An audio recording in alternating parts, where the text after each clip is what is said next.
Every club. Every day. The Global Sports Podcast Network. Hello and welcome along to the Daily Fulham podcast. This is your home of all things Fulham. It's the start of a new week, and as ever on a Monday, we're looking back on the weekend's game. My name is Gavin and I'm pleased to be able to talk to you guys after a Fulham win. Just the one win, in fact, in the last 7 league games coming into this fixture. And believe it or not, this was actually Fulham's first game on a Saturday since the 14th of December. And we know coming into it, there was a lot of negativity after the result in midweek. Maybe less so the performance, more of an emphasis on the individual mistakes that cost them points there against West Ham. But this a much more positive, a much more comfortable afternoon for Fulham. Before we get into all of the action and where this leaves Fulham, let's start from the beginning, and that is the team news. And it was a delight, no doubt, for many Fulham fans to see the name Sander Berge back in the team sheet. First appearance since going off in that goalless draw at home to Southampton. He has been a loss.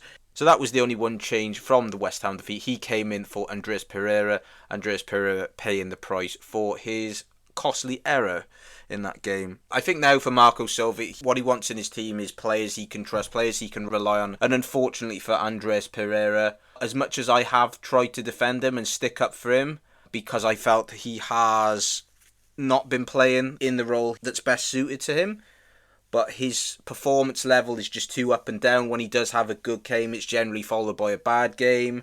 So I feel like Sander Berge straight back into the team was probably needs must at this stage. I think ideally he wouldn't have wanted him to come straight back in to the starting 11, given the fact that he hasn't played in a few weeks. He probably would have wanted him to maybe come off the bench for 20 minutes here and there, but I think it was absolutely the right decision for Sander Berge to come straight back into the team. As for Leicester, just the one change for them after the defeat in midweek to Crystal Palace. They brought in Jordan Ayew, not Andre Ayew, as I said on the preview show. He came in for Buonanotte. It was a record appearance for Jamie Vardy as well. This was his 400th start for Leicester. Other noteworthy news was Timothy Castagne, of course, was coming up against his old club for the first time here. And Emile Smith Rowe, this was his 100th Premier League appearance. So on to the action then, and it was actually Leicester that made the brightest start of the two teams. Jordan Ayew is presented with the first real opportunity. It comes from a bit of a scramble in the box. Jordan Ayew, who's almost collapsing as he takes a bit of a snapshot, takes a little bit of a deflection off Calvin Bassey. Bernd Leno's able to smother. Soon after that, Ayew's involved again, a shot from distance, but it's always rising, going over the bar, and he's further involved. This all in the space of the first 10 minutes. He links up well with Jamie Vardy. Jamie Vardy gets in front of Joachim Andersen, puts a cross into the back stick, and there's almost a bit of embarrassment for Timothy Castagne. The worst case scenario where he almost diverts the ball into his own net against his old side. Bernd Leno having to be sharp, clawing the ball away from his net to avoid Fulham going 1-0 down early on. So for the first 10 minutes, it was Leicester that were making all the running, but importantly for Fulham, they were able to keep them at bay, and they were able to quieten the home fans, and they started to take control of the game. They slowly worked their way into the game and will start to dominate possession. There was a chance for Emile Smith Rowe, a patient build-up. Smith Rowe plays a 1-2 with Harry Wilson. He gets a sight of goal, but an effort goes wide and the pressure from Wout Faes. And as we've seen typically with Fulham, most of their attacks came from the left side. I think statistically they're only behind Leicester, funnily enough, in terms of percentage attacks coming from the left side. So we've become accustomed, haven't we, to Iwobi and Robinson linking up down that side.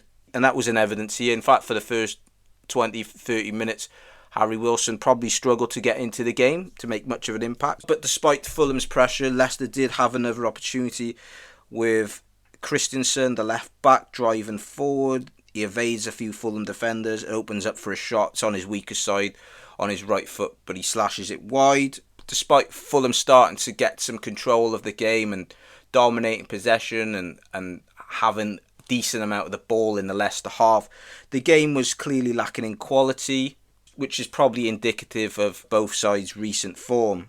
They did hit the woodwork for the third time in the space of 2 games. There's actually Iwobi who hits the crossbar from an attempted cross, so he almost ended up scoring his 3rd goal in 2 games, despite despite none of those attempts being actual attempts. Slowly but surely, the attempts were starting to rack up for Fulham. Build-up play was patient, quite deliberate. Chance for Calvin Bassey from just outside the box. A couple of Fulham players within range, a chance to shoot, but they opt elsewhere. Ball comes out to Calvin Bassey. It drills a left-footed shot past the post. And Robinson also has a snapshot from outside the box.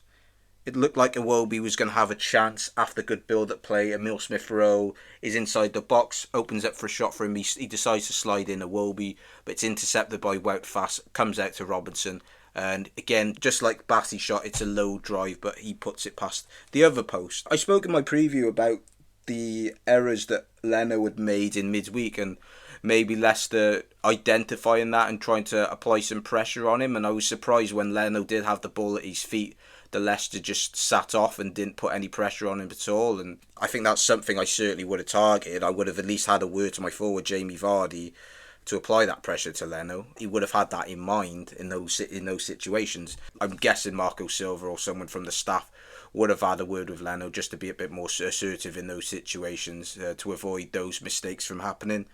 Yes, managers want you to play out, don't they? But you don't want to keep repeating the same mistakes over and over again. Emile Smith Rowe is a player who's attracted criticism in recent times, and we haven't seen the best of him recently, but I do feel he looked sharper in this first half. He was combining well with Iwobi, had some nice touches. But it was looking like an afternoon where patience was required. It was low quality, but Fulham just needed to up the tempo a bit, and they could definitely get a positive result in this one. All in all, it wasn't a great half from both sides, but Fulham were looking the better after that initial bright start for Leicester. Leicester fans were starting to just get a little bit tetchy. There was a moment towards the end of half when Vestergaard kind of dallied, took his time on the ball, stood on the ball, and they wanted him to get it forward. Wasn't to be, and obviously fans, becoming impatient and frustrated with the results recently. So the fact that they were playing a second game at home in a short space of time against a team where they feel maybe they could have got points, I think the fans just wanted to see a bit extra urgency. But, both teams going into half-time with mixed feelings. For Fulham, I think it was just a case of needed to raise the tempo a bit, keep asking questions of Leicester's defence, which I feel like if you can do that, then you can get success. Whereas Leicester, they would have felt happy at half-time, the fact that they had kept it level, but they needed to show a bit more quality and ask questions of Fulham as well, because we know Fulham have been prone to making errors as well in recent times. So keeping it tight and it going in 0-0 at half-time, I don't think was the worst outcome. On to the second half shortly, but before then, a few words about our sponsors. Here at the Global Sports Podcast Network, we spent a lot of time selecting our delivery platform. Zencastr came out the clear winner. With 4K video recording from your phone and AI editing that automatically removes all those ums and ahs, it's super easy to start a podcast that sounds great and is delivered efficiently. If you're ready to tell your story, check out the link in the show description to learn more about Zencastr. Now, Fulham made a substitute at half-time, and this was very surprising. Adama Traoré was the player coming on, and Alex Iwobi was bright in that first half. It was a real surprise at the time to see him come off, so it just led to a bit of conjecture what had gone on there. It can't have been something tactical, because he did look Fulham's most threatening player, and obviously off the back of 2 goals, albeit maybe somewhat fortuitous goals in the week, he would have been feeling confident heading into this one. So that was a surprise, but we know the reason why that was after the game, which I'll come on to a little bit later on. But yeah, Adama Traoré coming on, he would have been eager to put things right and to make a telling contribution in the second half here that could lead to a Fulham win. And Fulham, just like in the second half against West Ham where they scored, I think 5 minutes after the break, they did exactly the same here. In fact, this one coming even sooner than Iwobi's first goal against West Ham, and it comes for Emile Smith Rowe, a much needed goal for him. As we said, he's been a little bit quiet, underwhelming recently, so this is an important goal for him. Comes from an initial throw-in, Robinson into Raul Jimenez, who's gone out wide. He whips across into the back post area where Harry Wilson is. His first touch comes off his chest, not the best first touch, but then his second touch is a lot better. He hooks it across goal. It's Sasa Lukic there who's with Vestergaard, and Sasa Lukic is able to make some contact, goes to his left, and there's Smith Rowe, right place at the right time. Brave stoops low for a header, bundles the ball into the net, and Fulham go 1-0 in front. It was a very important goal for Emile Smith Rowe just to quieten the doubters. Soon after that, Leicester had claims for a penalty as Samari drives into the box. He's fended off by Anderson, but there's absolutely nothing there, despite Ruud van Nistelrooy's protestations. Fulham have a chance to double the lead from a corner. It's a Jimenez header that goes wide. It actually takes a deflection off one of the Leicester defenders, but it's not spotted by the ref. Sasa Lukic, who in this game has taken up a more advanced role at times, given that freedom to roam forwards with Sanderberg as that shield, that protector next to him.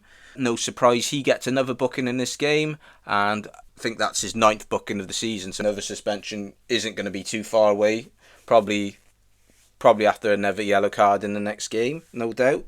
With Leicester going a goal down, obviously there was more of a necessity and need to commit players forward, which could play into Fulham's hands now with Adama Traoré on the pitch. Also, it was notable how Adama Traoré switched from the left to the right, Harry Wilson going over to the left.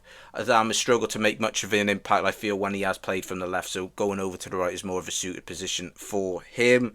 Leicester have a chance. It's a stinging effort from Mavididi. He tries to beat Leno at his near post, but the German keeper gets a strong hand to it, goes out for a corner. There's a wink shot from outside the box, but there's a comfortable save again for Leno. And there are signs of life for Leicester. The crowd are up all of a sudden, urging their team on. There are signs of encouragement.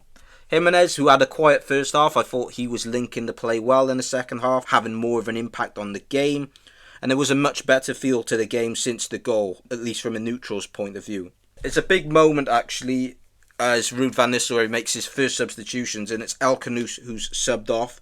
And the Leicester fans, they're not happy with this one at all, as chants of "you don't know what you're doing" reverberate around the King Power Stadium. They certainly weren't happy with El Khanous coming off, and they weren't happy with the substitutes that were brought on, Oliver Skipp being one of them. The game started to get a little bit scrappy, which probably would have suited Fulham, with Leicester obviously having a greater need to score the next goal. But it is Fulham who scored the next goal and make it 2-0. I've spoken in the past how Fulham have quite often scored the first goal, but then have had struggle to extend that lead, build on it, and make it a comfortable game. Well, they're able to do this. It's Lukic, who, as I said, in this game has got a little bit more freedom to go forward. He drives forward. He isn't closed down. Eventually plays the ball out to Emile Smith Rowe. He shifts it to his left, where Wilson is, having switched with Adama Traoré. He stabs a cross up for Adama Traoré, who side-foot volleys it into the bottom corner of the net. Unlike his chance in midweek, where he lacked all sorts of composure, this is anything but. This is calmness personified, and it's a great finisher for Adama Traoré, and this is in fact his first goal since the 31st of August, much needed for him. It's a comfortable position for Fulham at 2-0, and it's just about game management, seeing the game out, not gifting a goal to the opposition like we have seen them do in the past few games. And obviously it would be a critical 3 points. There is a chance for them to extend that lead, make it 3-0. Muniz at this point has come on for Jimenez. Obviously there's a bit of transfer speculation surrounding Jimenez. Links have emerged with other clubs, I think West Ham being one of them. But Marco Silva was quick to downplay that in his pre-match press conference. He has a chance, another cross that comes in.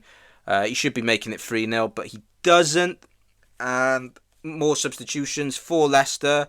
Ironic cheers this time as Buenanotte comes on for Ayew around the 70-minute mark. A little bit worrying for Ruud van Nistelrooy, because it seems like the crowd are starting to turn against him if they hadn't already turned before this match.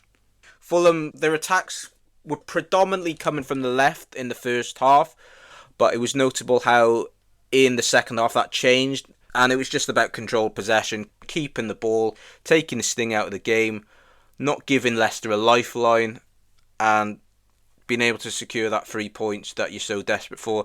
And they were able to do that pretty comfortably in the end. After a bright initial start from Leicester in the first 10 minutes, this was a very comfortable afternoon for Fulham. Once again, scoring 2 goals, this time being able to see out the game and getting 3 points, much needed. First time they've got 3 points since Boxing Day. Some final thoughts to come, but before then, let me tell you all about the Global Sports Podcast Network. The Global Sports Podcast Network is changing the face of football podcasts. With dedicated daily content for every Premier League team, women's football, fantasy football, and a daily Premier League wrap-up broadcast in 5 different languages, it's your one-stop shop for your daily football fix. Find GSPN wherever you find your usual podcasts. An away win and a clean sheet, I think that's all you can ask for, isn't it, as a fan? Maybe at half-time, people weren't so happy with the performance, what they'd seen in the first 45 minutes. I think Marco Silva as well, he said it in his post-match press conference that they needed to up the tempo, play a little bit quicker. And if they were able to do that, then there was a good chance that they could get a positive result in this one. I'm particularly delighted for the two goal scorers who, as I've touched on, have taken criticism in recent times. And it's just the nature of football and social media, isn't it, that if you have a bad result, then there's often people that end up being the scapegoat, and Adama Traoré is certainly one of those players. People latching onto his miss in midweek. As I said, it's not the worst miss I've ever seen. And before that, he had a good outing in the Cup against Watford, was heavily involved there in Fulham getting a 4-1 win. So I don't think he's been that bad recently, not deserving of the criticism, just based on that one miss. But certainly what's been questioned of him throughout his career is his end product, and it's nice to see him pop up here, get himself on the score sheet for the second time this season, and he took it ever so well, didn't he? I mean, the way he finished this, it's not befitting of a guy that doesn't have end product, because he took it so well. And Emile Smith Rowe, again, I think people just expect probably a lot of him, given he's come from Arsenal and the price tag, and he did start the season pretty well. But I think Marco Silva touched upon it in his post-match press conference, that he's probably been lacking confidence recently because he has had that injury, and obviously he was beset by injuries in his time at Arsenal. Maybe he's just got that in mind. We haven't seen the best of him as a result of that. But I felt his general all-round play in this game was a lot better. He looked a lot sharper. He was getting involved more. So yeah, hopefully now that can be the lift he needs, and we'll start seeing that Emile Smith Rowe that we were seeing in the early part of the season. I think man of the match for me has to go to Sander Berge. He's just become such an important player now, after some initial early doubts how he was going to fit into the team, how the Fulham system was going to look like with him in there, with him and Sasa Lukic. But I think he's just a reassuring presence now, and that calming influence he has on other players, I think, can't be underestimated. In this game, he was just able to control the tempo, the pace of the game, slowed it down when it needed to be slowed down. He slotted back in like he's never been away, and it was just a really big performance for him, and allowed Sasa Lukic at times to foray forward. And for me, Sander Berge now going forward, hopefully that injury's behind him now, he has to be one of the first names on that team sheet. Whoever he's playing alongside, whoever's in front of him, Sander Berge has to be in that team now. It's unfortunate for Andreas Pereira, but ultimately Andreas Pereira's performances just haven't been consistently good enough. Marco Silva was adamant that he's not going to go this month, but you never know. You probably haven't heard the last of that situation. If another team, Palmeiras from Brazil or whoever, comes in with a substantial bid, then you have to genuinely consider it. And I feel like Marco Silva, in games against opposition like Leicester, he wants to play Andreas Pereira. He wants to play Andreas Pereira with Smith Rowe. But I just think he hasn't put in convincing enough performances on a regular basis that he can be trusted. So I think this is the blueprint for Fulham now going forward, and it can change, of course. You know, if Fulham are to lose the next game, lose the next couple of games with this system, then questions are going to be asked again, and then he might have a role to play again. But I think for the time being, what we saw, the makeup of that Fulham team, that's what we should be seeing now going forward for the next few games at least. Alex Iwobi, who I spoke about going off at half-time, there would have been concern, some worry from Fulham fans what the situation was there. It can't have been performance-based because he was looking lively in that first half. But the positive news is it's not injury. Marco Silva confirming after the game that he'd been suffering with a bit of flu before the game, and then he came off because he wasn't feeling well. So that's encouragement. Obviously, hope he gets well soon. He's on the mend soon. That's not going to hold him back. Yeah, considering many people would have been thinking, is there an injury here? That's definitely positive news. It was nice to have a game, wasn't it, where there was no harem-scarum, kamikaze errors at the back, where Fulham just gift the opposition a goal. There was none of that. They were a lot more assured, and probably helped out by the opposition Leicester lacking in a bit of quality. And this was a difficult afternoon for them, difficult afternoon for their fans. Starting to turn on the manager. That's 7 defeats in a row for them now. And they just look a team devoid of any quality. Got a manager who's very inexperienced. I questioned that at the time. I question that even more now. I said in the preview that it wouldn't surprise you if you get to a stage where Ruud van Nistelrooy under pressure for his job. Despite positive signs early on in his time there, The only saving grace for Leicester at the minute is they aren't detached, and despite 7 defeats in a row, you could easily be in that situation. But such has been the form of some of the teams in and around them, that where they haven't been picking up wins, they are still within a few points, and a win on Saturday would have lifted them out of the relegation zone. So they're not far away in terms of points, but they look far away in terms of quality. They were at least scoring under Steve Cooper, but the goals are dried up, which is concerning. And obviously Ruud van Nistelrooy being a striker, being that fox in the box, you would have hoped from a Leicester persuasion that goals would not be so hard to come by, but that was their 5th blank in 7 games, and 2 games where their fans, at least Crystal Palace at home and Fulham at home, they would have fancied their chances of getting at least 1 win, possibly 4 points, which would put them in a half decent position to get themselves out of it. And yeah, the mood from the fans, boos rung round King Power at the end, and it's always a tough environment as a manager when your own fans are questioning you, and it was eye-opening to see that reaction after El Canoes came off, and the chance of you don't know what you're doing. I think it's impossible for the manager there to block out the noise. He obviously knows he knows what's being chanted, and that puts him in a difficult, unenviable situation. And I do worry for them with an inexperienced manager, and I don't think they have the quality in their squad. But just to end things with Fulham, heading into this game, it was just 1 win in the last 7 league games. They have been very difficult to beat prior to midweek, and it's frustrating seeing some of the errors they have been making recently. But this was much better to get a win over a team in the bottom half, get a win over a team in the bottom 3, which they've struggled to do. And it's onwards and upwards now, isn't it? In what could have been a very challenging, tough week, with 2 games, they've ended it on a positive note, and then they head into the next game now. Hopefully, buoyed by the result here, they've consolidated their place in the top half of the league, and now hopefully they can push on and start racking up a few more wins now going forward. But to conclude, Fulham were certainly worthy winners in this one. At 2-0, the game was done and dusted as long as they didn't do anything stupid and shoot themselves in the foot, and thankfully this time they were able to do that. We can all look forward now to Manchester United next Sunday. We kick off time at 7 o'clock. But before then, I will be back with you on Wednesday. Got a fun one lined up. It is January, which means the transfer window is open. So with that in mind, I've got something related to that for your Wildcard Wednesday episode. So look forward to bringing that to you. But that'll do it for today's Match Review Monday. A good one for all you Fulham fans. The positive vibes are back. Hope to catch you all on Wednesday. See you then. Every club. Every day. The Global Sports Podcast Network.